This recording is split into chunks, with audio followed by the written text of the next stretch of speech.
Guys, एक नए topic के साथ मैं दुबे सर फिर से आपके सामने। And the today's topic is about class 9th. This is structure of atom. So as we know that everything is constituted with some very small particles.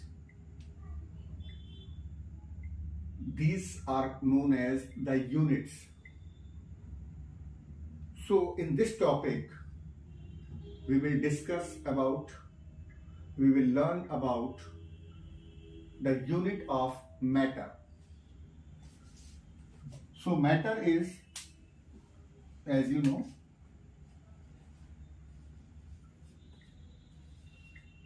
what is matter? Matter is anything which has mass and occupy some space. कोई भी चीज जिसके अंदर मास है और साथ में वो स्पेस ऑक्युपाई करता है, उसको हम लोग मैटर की कैटेगरी में रखते हैं. अगर हम और थोड़ा सा देखने की कोशिश करें तो हम पाते हैं कि मैटर्स जो है बहुत छोटे छोटे से पार्टिकल से बना है.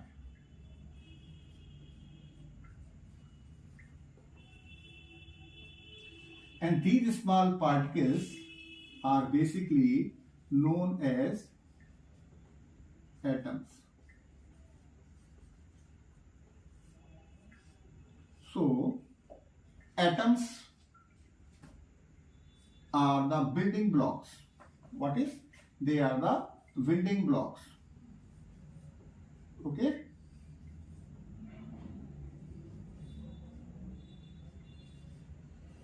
Which form any matters. So ये तो एक बातचीत करने का लैंग्वेज हो गया, लेकिन अगर हम केमिस्ट्री के बिहाफ पर बात करें सो एटम्स को हम इस तरीके से ना डिफाइन करके केमिस्ट्री के हिसाब से डिफाइन करेंगे. एंड केमिस्ट्री ये कहती है कि atom is the smallest part of any matter. Smallest part of any matter.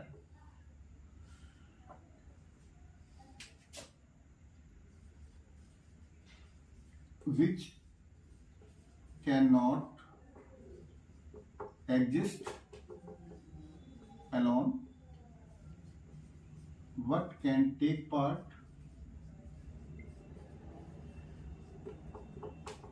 in a chemical reaction or equation.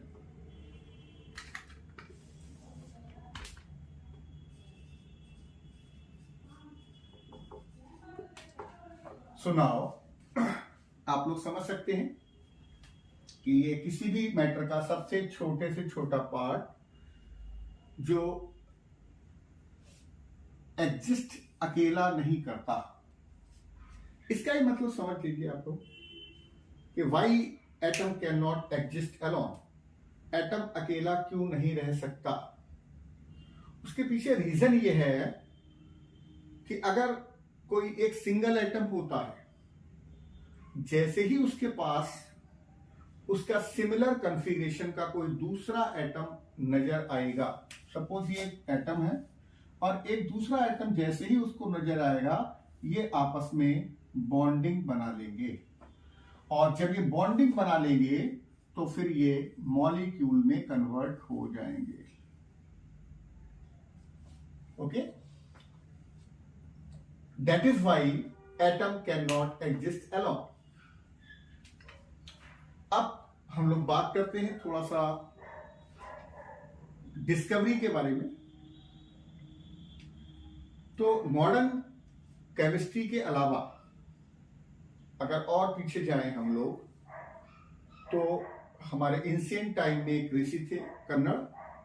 सबसे पहले उन्होंने परमाणु शब्द का इस्तेमाल किया था.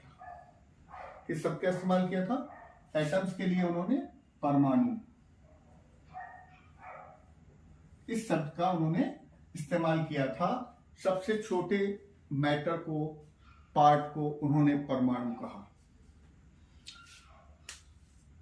अब फिर दोबारा से हम लोग बात करते हैं स्ट्रक्चर ऑफ एटम।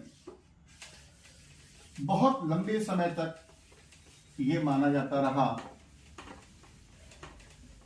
और बहुत सारे साइंटिस्ट का ये परसेप्शन रहा, उनका अपना एक आउटलुक रहा कि atom is indivisible, that can not be divide further. Atom को हम लोग फर्दर डिवाइड नहीं कर सकते।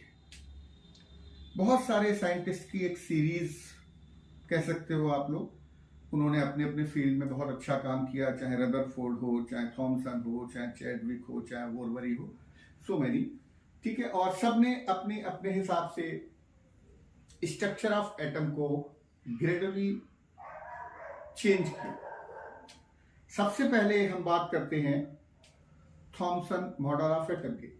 एक्चुअली स्ट्रक्चर ऑफ एटम को समझने के लिए हमें पूरी जर्नी को समझना पड़ेगा कि जो प्रेजेंट स्ट्रक्चर ऑफ एटम हम लोग केमिस्ट्री में पढ़ते हैं, बेसिकली वो स्ट्रक्चर ऑफ एटम आया कहां से है, उसकी जर्नी क्या है, मतलब स्टार्टिंग में क्या बोला गया होगा, उससे पहले की लोगों की ओपिनियन क्या रही होगी, साइंटिस्ट का ओवरलुक क्या रहा होगा उसके ऊपर, और धीरे धीरे उसके अंदर क्या क्या चेंजेस आए। सबसे पहले हम लोग बात करेंगे आज Thomson model of atom. Thomson model of atom, इसकी बात करेंगे। थॉमसन मॉडल ऑफ एटम,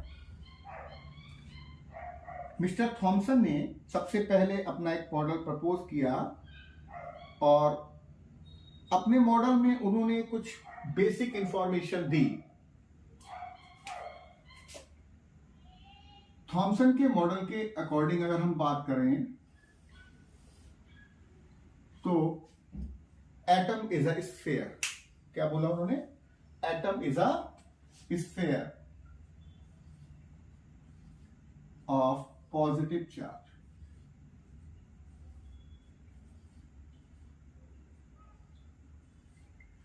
क्या बोला? Atom is a sphere of positive charge. उन्होंने दो पोस्टुलेट्स दिए। सबसे पहले atom is a sphere of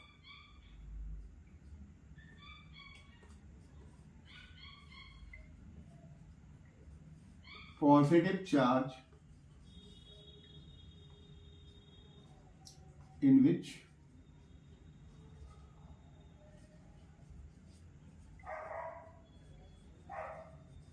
negatively charged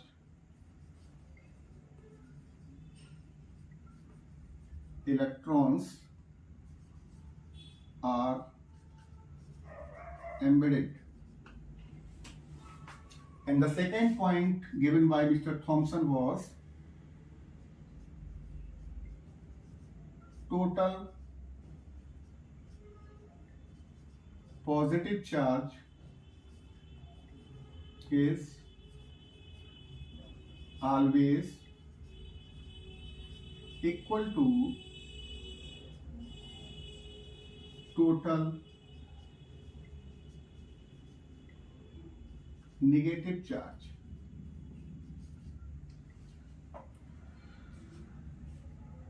इनके मॉडल को हम लोग प्लम पुडिंग मॉडल भी बोलते हैं, just because of its structure. क्योंकि इनका जो फर्स्ट पॉइंट था that was about the shape and charges. So atom is a sphere of positive charge. इन्होंने बोला कि एटम एक स्फीयर है पॉजिटिव चार्ज जो कंसिस्ट करता है, और इस पॉजिटिवली चार्ज स्फीयर के अंदर नेगेटिवली चार्ज इलेक्ट्रॉन्स जो होते हैं वो एम्बेडेड होते हैं, घुसे होते हैं उसके अंदर। इसको वाटरमेलन मॉडल भी बोला जाता है। क्योंकि इसका अगर स्ट्रक्चर आप देखेंगे तो काफी हद तक आपको वाटरमेलन के जैसा नजर आएगा। जिस तरीके से वाटरमेलन में पूरा रेड कलर का होता है, उसके बाद में ब्लैक कलर के उसके जो सीड्स होते हैं वो एम्बेडेड होते हैं, उसी तरीके से इन्होंने अपने मॉडल को पेश किया। So according the Thompson model of atom is a sphere of positive charge in which negatively charged electrons are embedded. The second point given by Mr. Thomson was the total positive charge on an atom is equal to, so positive charge equal to negative charge। अगर हम देखें तो जो total positive charge होगा किसी electron पर, sorry किसी atom के ऊपर, वो बराबर होगा निगेटिव चार्ज के। इससे क्या मतलब होता है? इससे मतलब ये होता है कि जो पॉजिटिव चार्ज है वो निगेटिव चार्ज के बराबर है। इट मींस द टोटल और द नेट चार्ज इज 0। इसीलिए इन्होंने ऐड किया कि due to this fact that total positive charge is equal to total negative charge, atom is electrically neutral. क्या बताया इन्होंने? That is atom is electrically neutral. मतलब atom के ऊपर कोई चार्ज नहीं होता, ना तो ये निगेटिवली चार्ज होता है और ना ही ये पॉजिटिवली चार्ज होता है। और अगर ये चार्ज कंसिस्ट करता है तो फिर ये एटम की कैटेगरी से निकल जाता है और फिर ये आयन की कैटेगरी में पहुंच जाता है।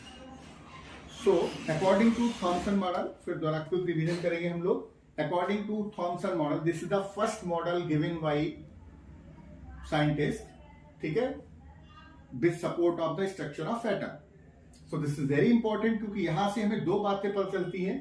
पहली कि एटम के अंदर पॉजिटिव चार्ज होता है और निगेटिवली चार्ज इलेक्ट्रॉन्स उसके अंदर धसे होते हैं। दूसरा, किसी भी एटम के ऊपर पॉजिटिव और निगेटिव चार्ज बराबर होता है, जिसकी वजह से जो टोटल चार्ज होता है एटम पर वो 0 होता है।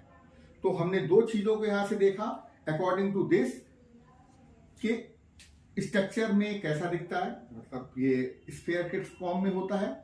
चार्ज कैसा होता है? एटम के ऊपर कोई चार्ज नहीं होता है।